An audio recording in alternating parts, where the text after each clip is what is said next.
phoning her friend Ralph about an application to the local council for money for their drama club. First, you have some time to look at questions 1 to 3.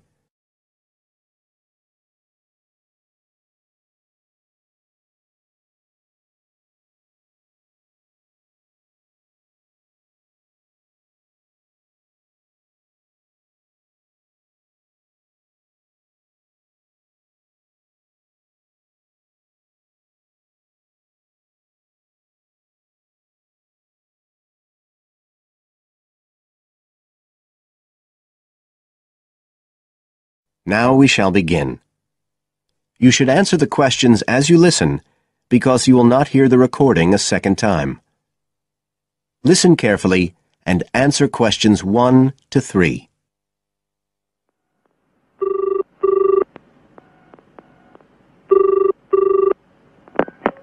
Hello? Ralph, it's Paula. Hi. You know I told you we could apply to the local council for money for our drama club? I've got the application form here, but we need to get it back to them by the end of the week. I could send it on to you. You really ought to fill it in as president of the club, but I don't know if it'll get to you in time. Well, you're the secretary, so I expect it's okay if you fill it in. Yeah, but I'd really like to check it together. Right, that's fine. Like, the first part asks for the main contact person. Can I put you there? Sure. Right, so that's Ralph Pearson. Oh, and then I need your contact address. So that's 203 South Road, isn't it? No, 230. Oh, sorry, I always get that wrong. Then it's Drayton. Oh, do you think they need a postcode? Better put it, it's DR6 8AB. Okay. Telephone number. That's 01453 586 098, isn't it? Yes. Right. Now, in the next part of the form, I have to give information about our group. So, name of group, that's easy. We're the Community Youth Theatre Group. But then I have to describe it. So, what sort of information do you think they want? Well, they need to know we're amateurs, not professional actors. And how many members we've got. What's that at present, 20? 18. And should we put in the age range, that's 13 to 22? No, I don't think we need to. But we'd better put a bit about what we actually do. Something like members take part in drama activities. Activities and workshops? OK. Right. That's all for that section, I think. You now have some time to look at questions 4 to 10.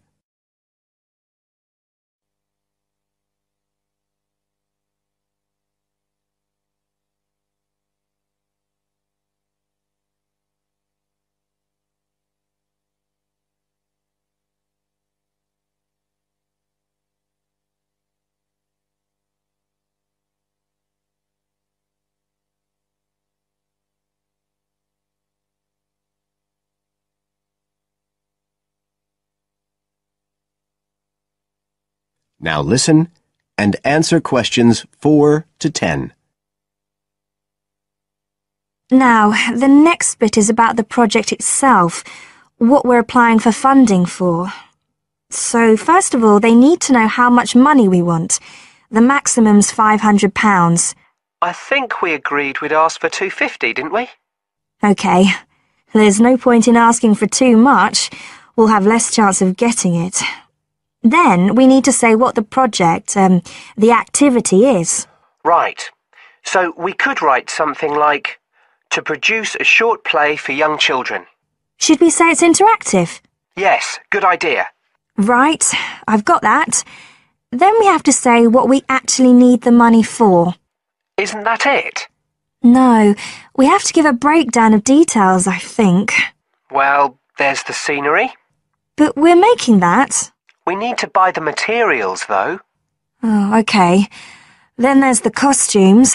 Right. That's going to be at least £50. OK. And what else? Oh, I just found out we have to have insurance. I don't think it'll cost much, but we need to get it organised. Yes, I'd forgotten about that. And we could be breaking the law if we don't have it. Good thing we've already got curtains in the hall. At least we don't have to worry about that. We'll need some money for publicity. Otherwise, no one will know what we're doing. And then a bit of money for unexpected things that come up. Just put sundries at the end of the list. OK, fine. Now, the next thing they want to know is if they give us the grant, how they'll be credited. What do they mean, credited? I think they mean how we'll let the public know that they funded us. They want people to know they've supported us. It looks good for them. Well, we could say we'd announce it at the end of the play. We could make a speech or something. They might prefer to see something in writing. We'll be giving the audience a programme, won't we? So we could put an acknowledgement in that? Yeah, that's a better idea. OK, and the last thing they want to know is if we've approached any other organisations for funding and what the outcome was. Well, only National Youth Services, and they said that at present funds were not available for arts projects. Right, I'll put that. And then I think that's it. I'll get that in the post straight away. I really hope we get the money. I think we've got a pretty good chance. Hope so anyway. Thanks for doing all this, Paula. That's OK. See you soon. Bye. Bye. That is the end of part 1. You now have half a minute to check your answers.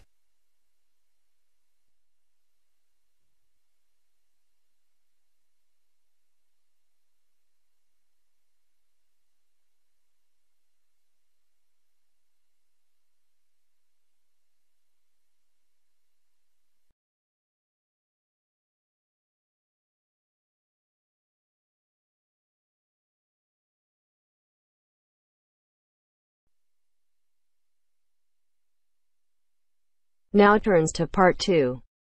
Part 2. First, you have some time to look at questions 11 to 17.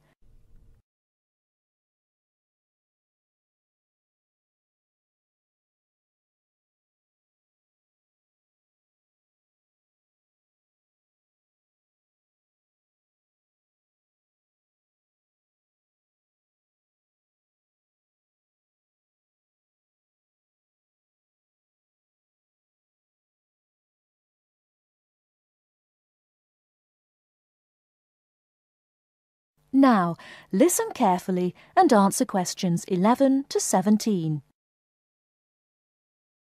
Hello, and thanks everyone for coming here today. I know it's always a bit stressful going for a job interview, but it's best to be prepared.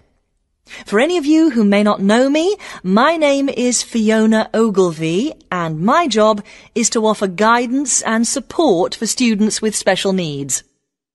Now, you wouldn't be here today if you weren't interested in finding a job in the holidays. So let's get down to it and see what things you need to be looking out for. Most of you, I hope, will be applying for jobs with the companies that have been recommended by the university. The reason for this is that we here at the university already know these companies and have established good working relationships with them. I've also been to visit all of them and checked out the facilities they have to offer. You really need to make informed choices when you're looking for a job and make sure you know before you even get to the interview stage that your needs will be met.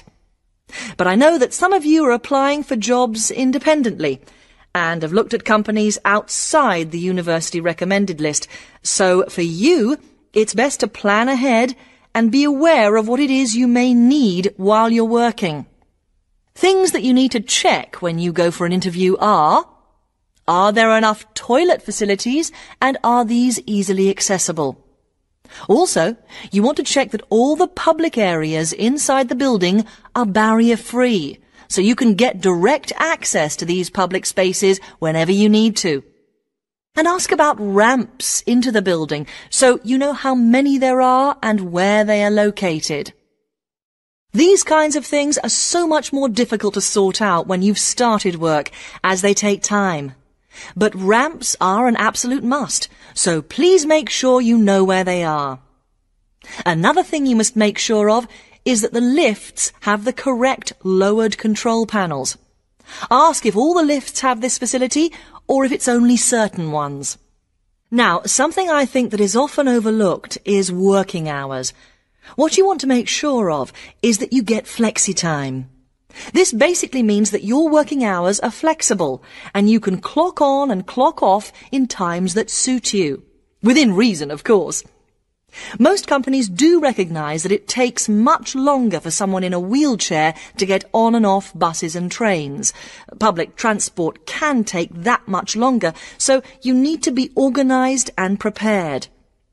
And for those of you lucky enough to own a car, check how many disability parking spaces are available. Remember that it's your right to have a disabled parking space. These also need to be near enough to a wheelchair-accessible entrance or ramp. OK, are there any questions before we move on? Before you hear the rest of the talk, you have some time to look at questions 18 to 20.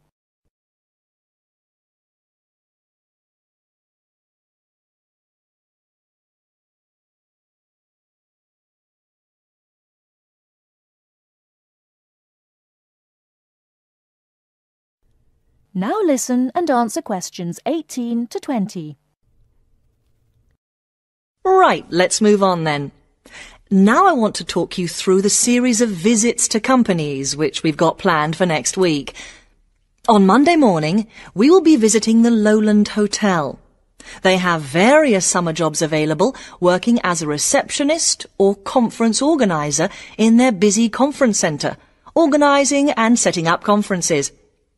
You need to be prepared for working in an office environment and spending quite a bit of time talking on the telephone.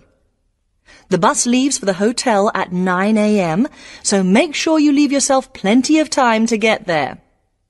When you arrive at the hotel, please gather in the reception area and wait for someone to take you to your first session, which will be a talk. The talk at the hotel will begin at 10 a.m, and then there will be a short tour of the hotel. There will be a light lunch provided, which is usually salads and sandwiches. The next place we'll be visiting will be on Tuesday afternoon. We'll be going to visit a little local company that makes handmade paper and cards. For those of you studying art, this may be just what you're looking for. We'll be taken on a tour of the company which lasts 3 hours. The tour will start at 3:30 p.m. and after that you'll have a chance to meet some of the staff. Tea and coffee will also be provided. We have no trips planned for Wednesday, but on Thursday morning we'll be going to Tobago Travel Agency. This is a very popular choice amongst our students because you can get student discounts on holidays. We've booked a coach for this and it'll leave from outside the refectory at 8 a.m. You'll need to bring a packed lunch for this, so please don't forget. There is a little canteen where you can buy hot and cold food, but this is closed on Thursdays. Friday, we'll be having representatives from all the companies visiting us, so you will have a chance to ask any questions, and of course, put your name down on the list if you're interested in working for them over the summer. This event will take place in the main hall next to the library, and it'll run from 10:30 until 4. I really hope you make the most of this excellent opportunity to not only earn yourself some extra money, but also to gain experience of what it's like to work. And if you'd like to find out more, then please ask some of the students who worked last year. They're all wearing green badges and will be happy to speak to you afterwards. That is the end of part 2. You now have half a minute to check your answers.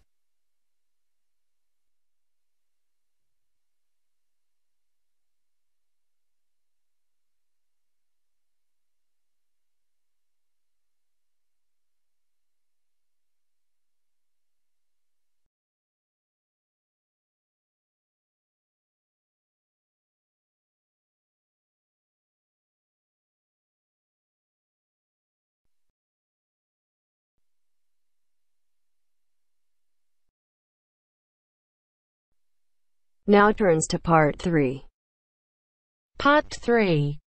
You will hear a talk on ocean spills. As you listen to the talk, circle the appropriate letter for questions 21 to 23. First, look at questions 21 to 23.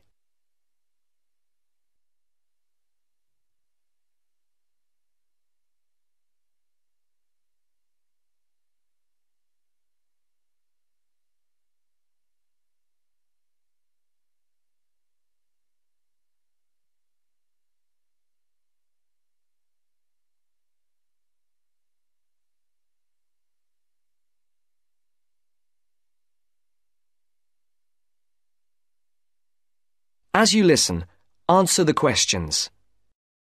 Good morning, everyone. Today, I'll talk about unusual ocean spills that have occurred in the world's oceans. In November of 1992, people at beaches in Canada and Alaska noticed something strange. Blue turtles, red beavers, green frogs, and yellow ducks came bobbing toward them. They soon found out where the strange creatures were coming from. A ship from Hong Kong was on its way to Tacoma, Washington, when it was hit by a severe storm in the middle of the Pacific Ocean. During the storm, huge waves washed 12 containers overboard. Inside the containers were 29,000 plastic bath toys. One of the containers opened, and thousands of plastic bath toys spilled out and began to float across the Pacific Ocean. 10 months later, the first yellow ducks arrived on the North American shore. Beachcombers along the shore began to find the toys and reported them to local newspapers. But the people who were most excited by the plastic toys were the oceanographers. It gave them an opportunity to study ocean currents and winds. Before the conversation continues, look at questions 24 to 30.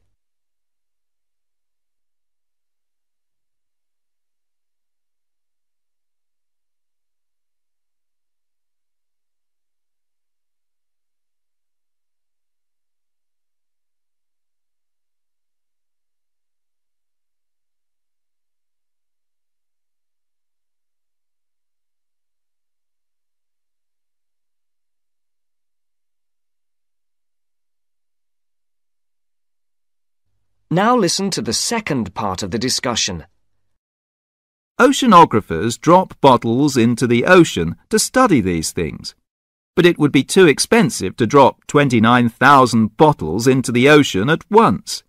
Imagine the value of studying the plastic ducks and frogs. This gave some interesting information to the oceanographers. The first toys were picked up in Sitka, Alaska, 10 months after they were washed off the ship. Some headed back into the North Pacific, while others drifted around the Arctic Ocean and headed for the North Atlantic. Many of the toys were swept northeast by the wind and were frozen in the ice of the Bering Sea.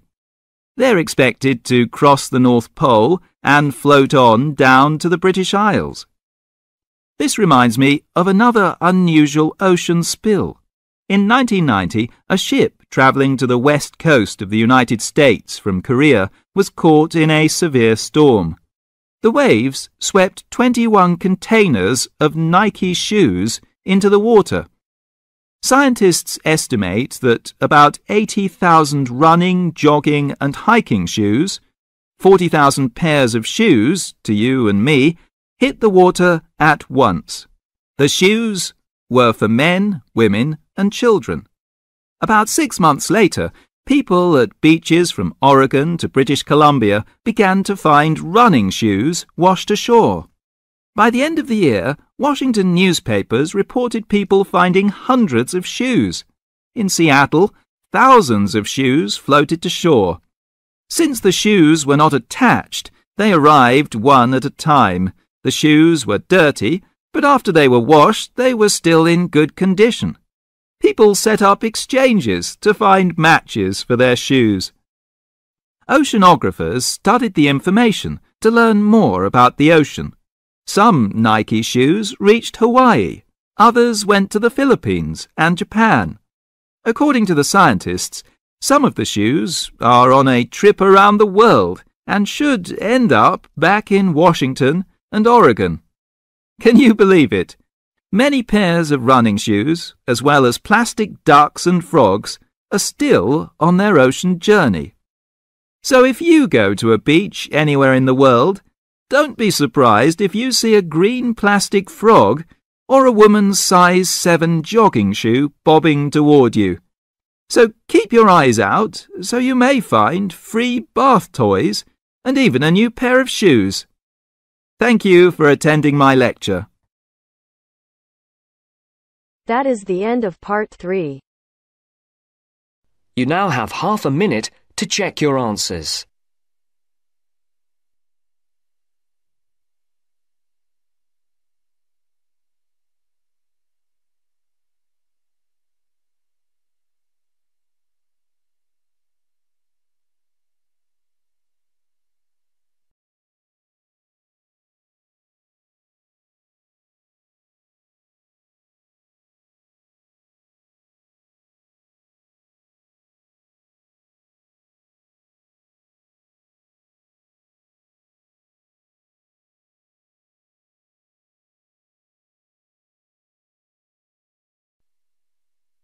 Now turns to part 4.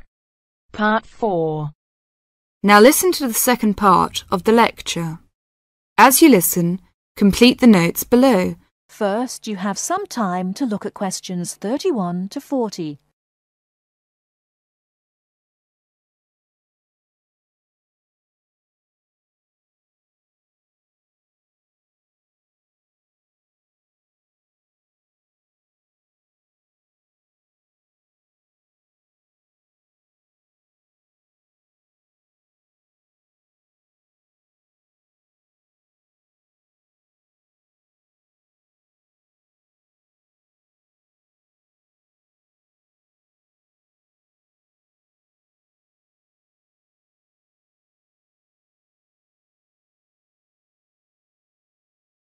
Now listen carefully and answer questions 31 to 40. Now let's turn to shopping, which may interest you more.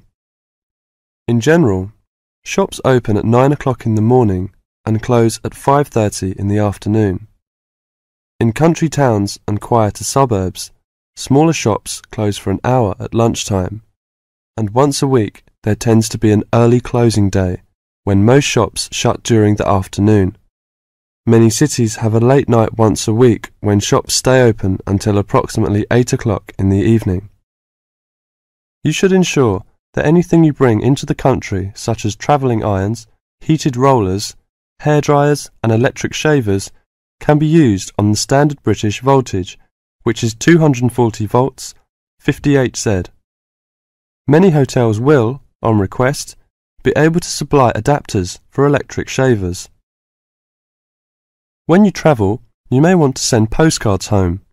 Stamps can be bought at post offices throughout Britain. They are open from 9 o'clock to 5:30 Monday to Friday, and until 12:30 on Saturday. Stamps can also be bought at postal centre stamp dispensers, at large stores and major tourist attractions. For posting letters, you don't have to go far before finding a red painted letterbox. Alternatively, use the letterboxes at post offices. You may ask how much to tip in hotels and how much it is for a taxi. There are no fixed rules on tariffs about this, and the following is intended only as a guide to customary practice. Most hotel bills include a service charge, usually 10 to 12%, but in some larger hotels, 15%. Where a service charge is not included, it is customary to divide 10 to 15% of the bill among the staff who have given good service. In restaurants, if a service charge is not included in the bill, then 10 to 15% is usually left for the waiter. For porters, we usually give 30p to 50p per suitcase. For taxis, 10 to 15% of the fare. Hairdressers £2 according to how much work they have done, plus 50p to the assistant who washed your hair. If you drive in Britain, you should remember to drive on the left and overtake on the right. The wearing of seatbelts is compulsory for the driver and front seat passengers. Now let's talk about full details of Britain's road regulations. A copy of the Highway Code can be obtained from offices of the Automobile Association, AA, or Royal Automobile Club, RAC, at most ports of entry. These two motoring organisations can also provide plenty of helpful information to all motorists. Contact AA. Telephone is 01 854 7373, 24-hour service. RAC telephone is 0304 204 256, 24-hour service. For something more serious, telephone operators will give you the telephone number and address of a local doctor's surgery. Alternatively, you can go to the casualty department of any general hospital or, in the case of severe emergency, dial 999. 999 is free. Remember, unless you belong to a European Community country or one with which the UK has reciprocal health arrangements, you will be charged for the full cost of medical treatment in Britain, except in the case of accidents or emergencies requiring outpatients treatment only. It would therefore be wise to take out full medical insurance before leaving home. That is the end of part 4. You now have half a minute to check your answers.